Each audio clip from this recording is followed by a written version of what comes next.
To easily remote manage your switch with the command line interface, or CLI, SSH is the preferred method.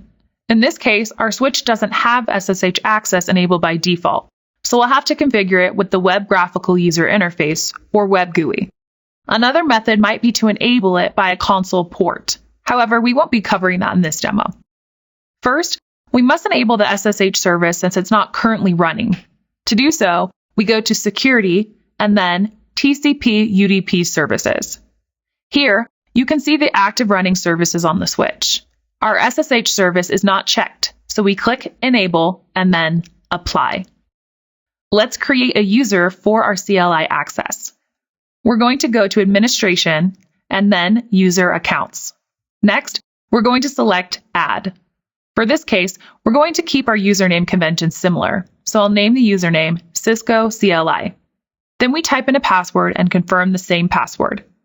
The user level is what determines which kind of access the user has.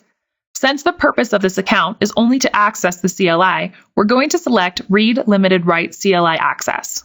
Click Apply and close when done. Since we haven't saved our config change to the startup configuration, we're going to do that now. We can easily click the red flashing notice and click Apply and then OK to the pop-up window.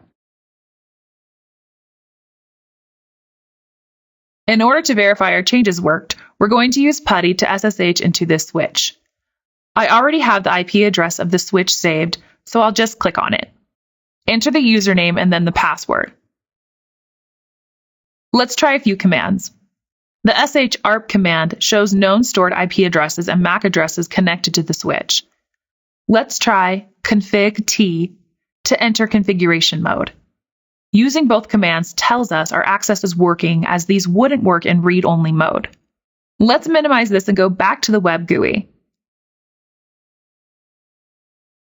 If we go back to Security, SSH Server, and SSH User Authentication, the table here shows all active logins to the switch and which IP address they're coming from.